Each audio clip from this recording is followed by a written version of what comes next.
નમસ્તે મિત્રો, તમે જોઈ રહ્યા છો ન્યૂઝ 25 ગુજરાતી। અમદાવાદમાં આજે તાપમાનમાં વધારો નોંધાયો। બપોરે ગરમી વધતા લોકો પરેશાન થયા। હવામાન વિભાગે આગામી 2 દિવસ સુધી ઉકળાટ યથાવત રહેવાની શક્યતા વ્યક્ત કરી છે। ગાંધીનગરમાં રાજ્ય મંત્રીમંડળની બેઠક યોજાઈ। વિકાસ યોજનાઓ અને બજેટ અમલીકરણ મુદ્દે મહત્વપૂર્ણ ચર્ચા થઈ। સુરતમાં હીરા ઉદ્યોગમાં નિકાસ ઓર્ડરમાં વધારો થયો।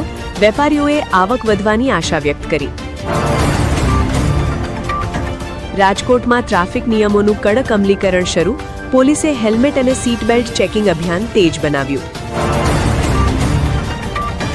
વડોદરામાં નવી મેટ્રો પ્રોજેક્ટના કામમાં ગતિ આવી। શહેરવાસીઓમાં ખુશીનો માહોલ જોવા મળ્યો। ભરૂચ જિલ્લામાં નર્મદા નદીના જળસ્તરમાં વધારો નોંધાયો।